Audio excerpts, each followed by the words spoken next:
through those processes is she really created a new template for how we could be using DNA into the future to solve any kind of case.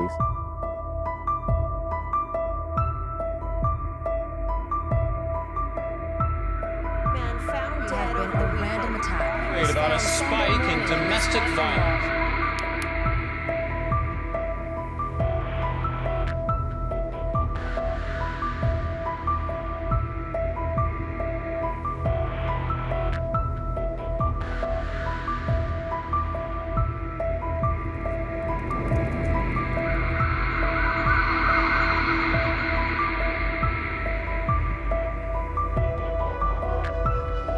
Hello, Dave. Good to see you today. Nicole, how are you? I'm good, thanks. How are you? Good, thank you. Good, good. So today's episode, we're talking about success. Yes. And owning our path. Yes. And, you know, I feel like we all have very different paths to success and what we consider success to be. Mm-hmm. You know, at least society can tell us what we feel we need to conform to sometimes. But we don't necessarily always need to follow a template for a life. Things can be done out of order. Things can be done completely differently than how you would expect your life to go, and that's okay. Totally okay. So I think a lot of that is getting to know yourself and your needs, your desires, and what brings you the most joy in life. That's right. Right? So you have a really cool way of bringing this into perspective in your book, and it's kind of one of your mantras as well. And you call it living for your dash. Yeah. Explain that to me. Well, so living for the dash, that came as a result of, over my career, I actually became quite a connoisseur of funerals. If that sounds horrible, but true. Right. I've probably been to 100 funerals, and and a lot of funerals were the same. A lot of them have the same kinds of points that people will talk about in their eulogies and stuff. But one of my favorite eulogies or tributes is this concept of the dash. You see, when you're born, you have a date of birth, whatever it is, June 14th, 1973, whatever your date of birth would be. And you will, when you die, have a date as well. And those are the two dates that are going to be etched on your headstone, or on your urn. And we recognize those are the two most important dates in our lives. But everybody misses the most important character, which is that dash between those two dates, because that actually represents the life lived. Right. And the first time I ever heard that, it resonated. And again, it's been sort of one of these mantras that has sort of followed me through, is live life for your dash. And meaning, live for those between dates. Don't live for the birthday or the death day. Yeah. It's kind of like, living for the present moment, not wanting to wish a day away. That's right. Right. I remember having a moment during the pandemic where, it was like lockdown day 60 or something like that. And we were getting the girls up to bed. And I think it was a rough day. I was working from home. I had the kids. Like, it was just, everything was piling up. And at one point I said, okay, everybody, let's go to bed. Let's get this day over with. Yeah. And my girls looked at me and kind of went, get this day over with. And it was like, it struck me in that moment. And I was like, oh, no, I didn't, I really shouldn't have said that, because today was a blessing in so many ways, right? The perspective shift that I didn't really have in that moment. But I remember their confused and perplexed look and like, why does mommy want to get this day over with? So that actually stuck with me. And, it was something that, whatever, any frustrated parent could have said in the moment. But I thought, no, totally. You can't wish those days away. You got to live for the dash. That's right. And but an innate like their own wisdom to that, right? Yeah. Recognizing that this isn't something we just sort of fleet away or give away. Yeah, exactly. And they're already aware of that as a kid, because you don't know the opposite, right? So you also talk about how our actions and words, so I guess that goes into what I just mentioned too, how that affects the quality of life for others and for ourselves. So kind of along that same vein, your actions and words are important. They are absolutely important. I think if we're going back to success. Yes. Yeah. To me, success is all about how we define it. Yes. You know, there's actually nothing wrong. If you define success as having the big house, the car, the cottage, and all that stuff, then have at it, right? For me, I define success a little bit differently. And I don't know if either one of them's easier to achieve. Right. For me, success has always been around impact on people and the things that you're doing to help others. And that comes down to some of those things that you just mentioned, right? Yes. Yeah. How our words, what we say to others in our daily lives, how that has impact on them. I think if we're being positive and we are, then we're honoring ourselves. If that's what your definition of success is. At least that's what I'm doing. I'm honoring myself with that. Yeah, and I mean, those things are kind of like good goalposts, I guess, for a lot of people, and it's okay if life deviates from that a little bit. Totally. And it's you have to kind of carve your own path, right? Well, and it sort of speaks to this whole idea that, like, does anybody's life really have a template?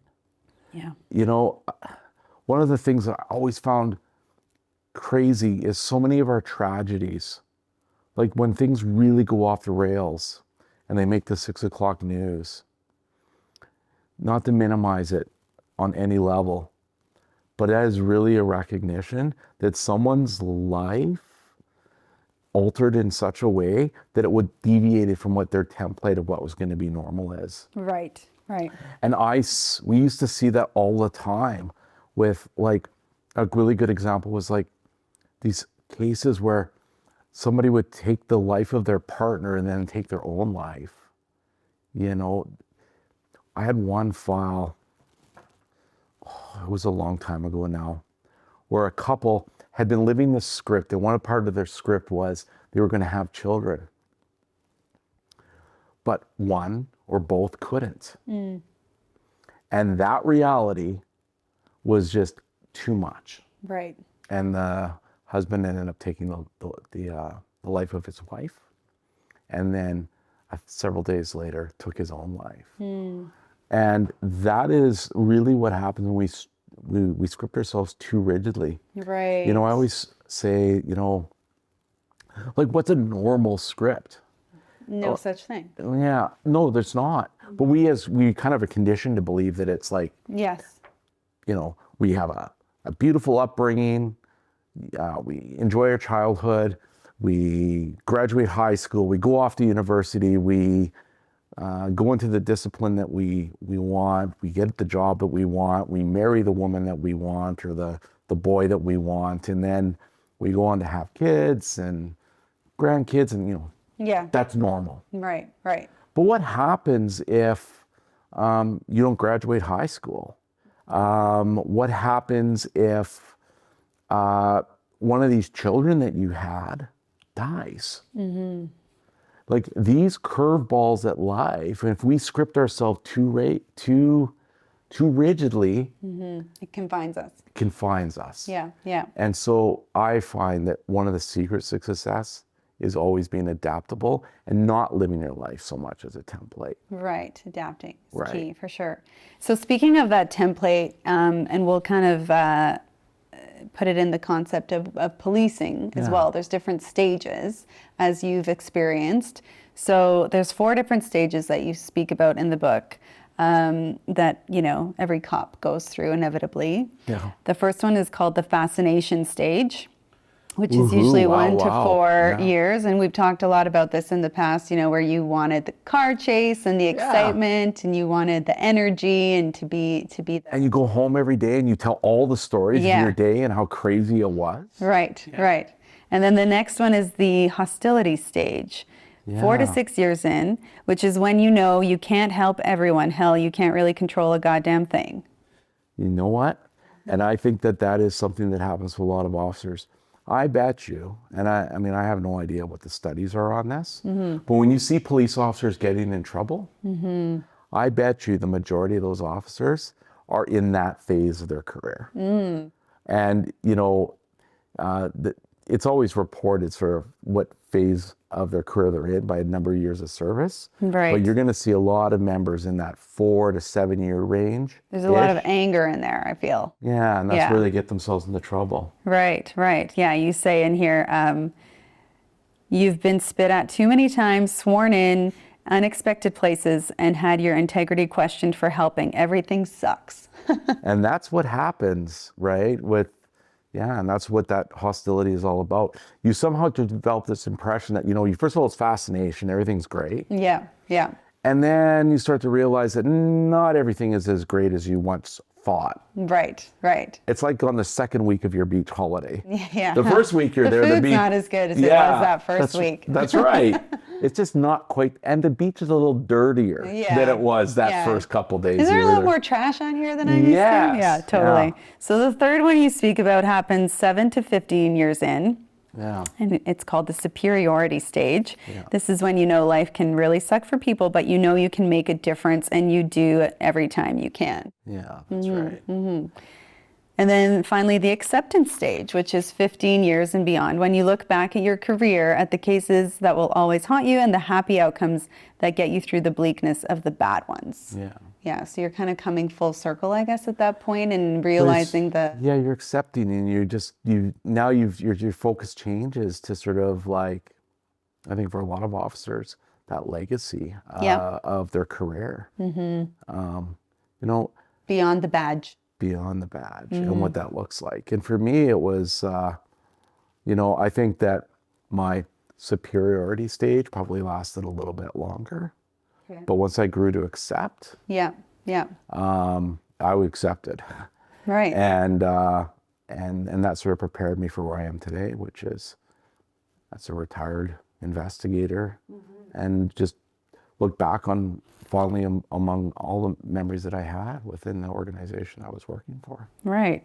So something else that we can kind of touch on in terms of success is failure. Yeah. And how we can use failure as stepping stones, and finding those action opportunities to get successful outcomes. Why? And then you ask the question in the book, why is it so hard to go from trying to doing? Yeah, why is it though? Yeah, I don't know. The fear. I think that's what it is. Yeah, yeah. I think so too. I think it's easier to talk ourselves out of doing something than to try it. Mm-hmm, it is hard. It's hard. Even you and I doing this today, this is hard. We put ourselves out there for the benefit of, part of it's the benefit of ourselves, that we wanted to do this because we want to acknowledge how we look and how we sound at this stage in our lives. Mm-hmm. I think that's, but the other part of it, and one of the things that we're wanting to do, is put ourselves out there for others to kind of hear some of the takeaways that a life of service can have. Right. In the hope of helping other people. Mm-hmm. And realizing that it's not a straight and narrow path. Yeah. It's got curves. Oh, wait. It's got roadblocks. Those dashes, they're not always straight. Yeah, right. Sometimes they're like this. Sometimes they're like this. Horizontal, vertical, up or down. Yeah, yeah. But there is a dash there. And I think it's really important that when we talk about trying and doing, it is not easy to put ourselves out there like we're doing. Yeah, right. And so most people don't do it. Yeah, yeah. Instead of just saying, yeah, we're going to. Yeah. It's the saying, what if I fall? Yes, but what if you fly? It is actually that saying, yeah. Yeah. You're absolutely right. So is there a particular case that kind of comes to mind that really hits this message home to you? Yeah, I think we all have to recognize that none of us are too small to make a difference. Right. I really believe that. Right. And back in 2017 in our city, on a Christmas Eve, a cold, cold Christmas Eve, a mother of a newborn baby made a terrible decision to abandon or dispose of her baby in a recycling bin, disturbed by garbage pickers or a garbage picker. And as the story unfolds, it takes several years, a very, very dedicated investigator who just could not let this case go, nor should she have. She put all of her efforts into it to find the birth mother and to try and understand what had happened. And in so doing, she did a lot of different things, including employing a lot of new techniques in relation to DNA. Okay. Phenotyping, which is like developing a composite Wow. sketch really through DNA profiles of the mom. She went into a whole area around genealogy and ancestry, which is a new cutting edge tool that law enforcement's using now. And through those processes, she really created a new template for how we could be using DNA into the future to solve any kind of case. And now the cold case unit is using it. But more so than that, the other thing that this little one happened in her life, we always refer to her as Baby Eve. Christmas Eve. Yeah. Right. But it's that a group of dedicated volunteers in our community took it on as an initiative to create a Cradle program here in the city.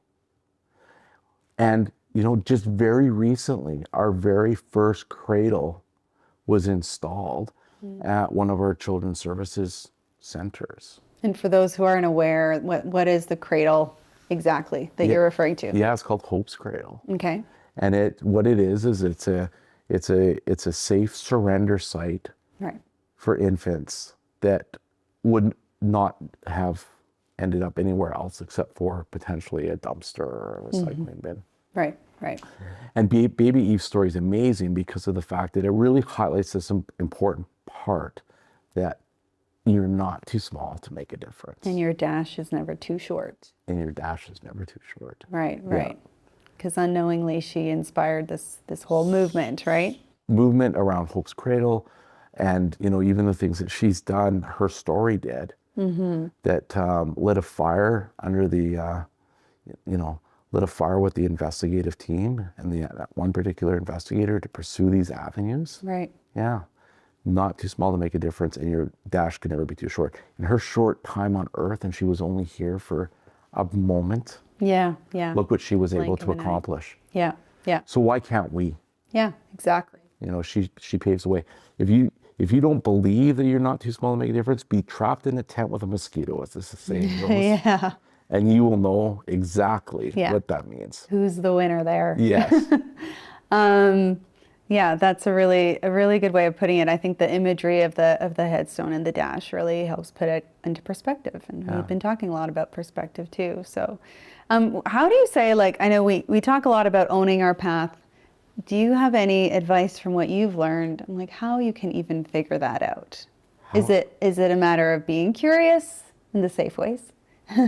In educating yourself, spending time alone? Like, do you have any thoughts on that?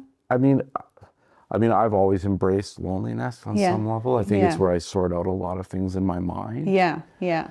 But I think what really aligns us is to how we wish to live our dash is, first of all, creating a purpose. If you don't have a purpose in your life, sort of well-defined who you are, what you want to, where you want to go, what you want to achieve, it's going to be harder to make decisions that are going to orientate you or align you towards that.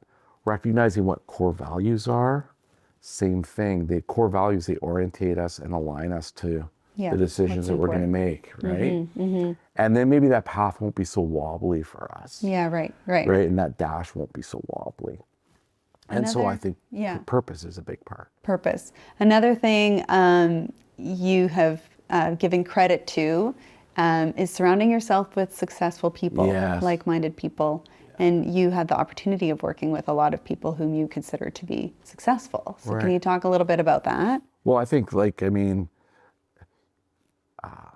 I imagine you also have similar experiences. Yeah, and people you look up to. Sure. Yeah. And, we've seen whether, even in our own lives, if we ever found ourselves in a phase in our life where we're hanging around losers, you start to become a bit of a loser. Yeah, yeah. You want to reevaluate a little bit. Right. You have to sort of start to reevaluate. Yeah. And that really speaks to the breadth of like what you're saying about, surrounding yourself with successful people. There was no mystery the majority of people I worked with over my 25-year career, we all followed ourselves around. You know, like we did. Like we might be a year or two behind one person or another person, but the group kind of moved through the same areas, the same fields, and ended up in the same place. Right. And I think that was on a very, like, I don't know what you would call it.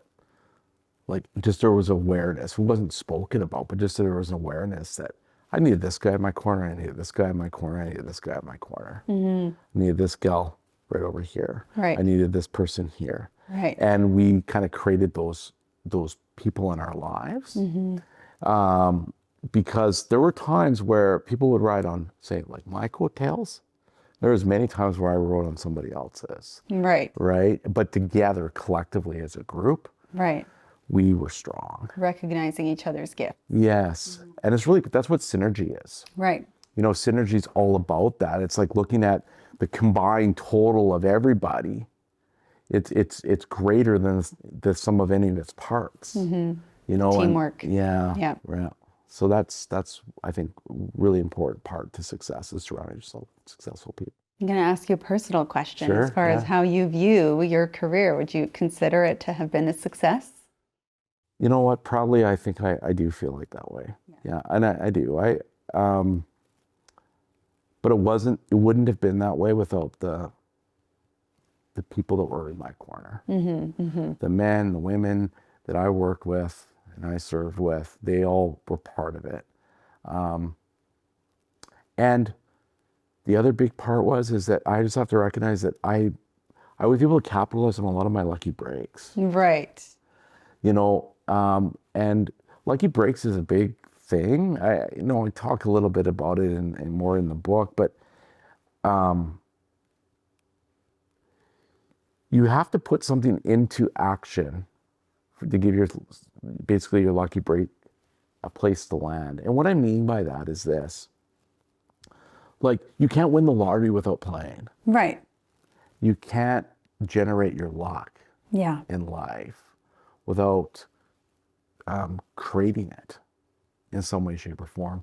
And to that degree, I'd share, so maybe a final story here, just as an aside. Years ago, I was working a case where there had been a stabbing at a house party. And in the course of the investigation over the next couple days, we'd come to learn that the suspect, after fleeing from the scene, was driving up a very well-traveled roadway and tossed from the vehicle the knife that was used in the stabbing. And this was according to some witnesses that had been in the vehicle with him when he was leaving from the scene. So the primary investigator at that time, the lead detective, said, well, we need to go out and try and find this knife. Absolutely would agree with him, except here's the problem. When he decided to do this offense occurred in January. We had huge, heavy snowfalls.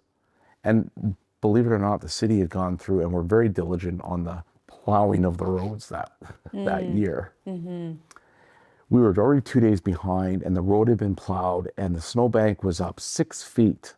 And I thought to myself, I appreciate your ambition, but there is not a snowball's chance in hell we're going to find this knife. It's like looking for a needle in a haystack.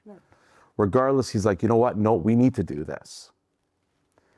And I thought, okay, well, we'll go out and we'll try.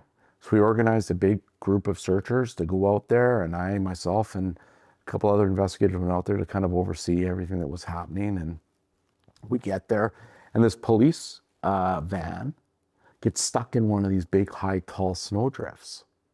And, we're laughing. Because we like to do that. We like to laugh at our misfortunes of our colleagues. Right. Right. And as we watched him get stuck. Self-deprecating yes. And as we watched him get stuck in this snowbank, we see him and he's spinning his tires. The car is spinning. And wouldn't you know it, but out from that snowbank flies the knife in 2 pieces. No way. And lands at our feet. And that is a great example of, even though, the odds are against us, I'm going to generate a lucky break. Yep. He did. and he ended up getting the murder weapon with both the offender and the victim's DNA on it. Wow. And that is, I think, in essence, sort of what I'm speaking about. And it is what I talk about when I say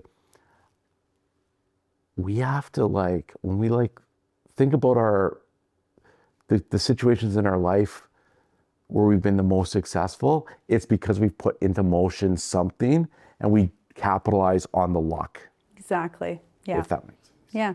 And you can't have the fear, the fear Yeah. of failure, because No. that can definitely hold you back and paralyze you. Yeah. And so on that note, the fear itself is something that we're going to talk about in our next episode. Fear within ourselves, fear in our environment, where fear comes from, what should we fear. So we're gonna dig into that a little bit deeper in our Fantastic. next episode. Yeah. I'm looking forward to it, Nicole. Yeah, me too. So thanks so much, Dave, and thanks for joining us. Yeah, thank you. Well, we hope you enjoyed today's episode of The Ride Along. And if you're interested in learning more about Dave's career and the lessons he learned throughout, now that he's on the other side of it, be sure to pick up a copy of his book that he co-wrote with Sarah Cades called Skeletons in My Closet. And keep an eye out for his new release, Undaunted, with Susan Forrest. My mantra of leaving people better than you found them continues to be my driver. And I hope you're leaving this podcast today feeling inspired, informed, and inclined to live your dash. If you enjoyed today's podcast, please be sure to like and subscribe. And take care, everybody. Thanks for joining us on The Ride Along.